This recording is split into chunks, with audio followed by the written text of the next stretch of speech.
Salut, tu n'as pas envie de lire Boruto, mais tu es curieux de savoir ce qui s'y passe? Je te résume l'histoire, tome par tome, et on commence par le tome 1.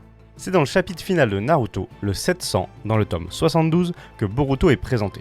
Le manga Boruto est dessiné par Mikio Ikemoto et écrit par Ukyo Kodachi, sous la supervision du papa de Naruto, Masashi Kishimoto. Le premier tome de Boruto, paru au Japon le 4 août 2016 et environ un an plus tard chez nous, met en place la situation. Il commence tout d'abord sur un teasing pour nous donner envie de découvrir cette aventure. On découvre un Boruto adolescent au milieu d'un combat avec un dojutsu qui pourrait être un Byakugan, mais nous n'en sommes pas sûrs. En face de lui, un autre personnage le menace de lui réserver le même sort qu'à son père.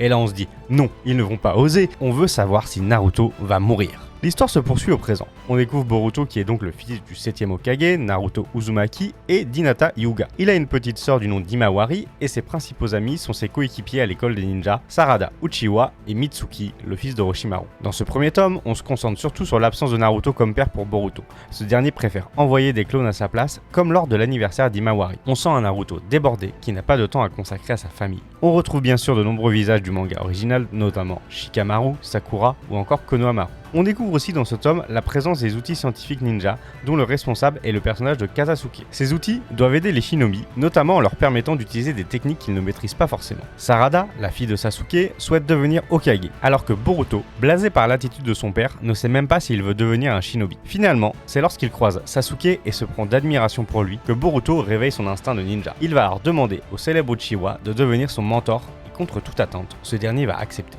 Envie de connaître la suite? N'hésite pas à t'abonner pour la retrouver dans une prochaine vidéo. Je te dis à très bientôt.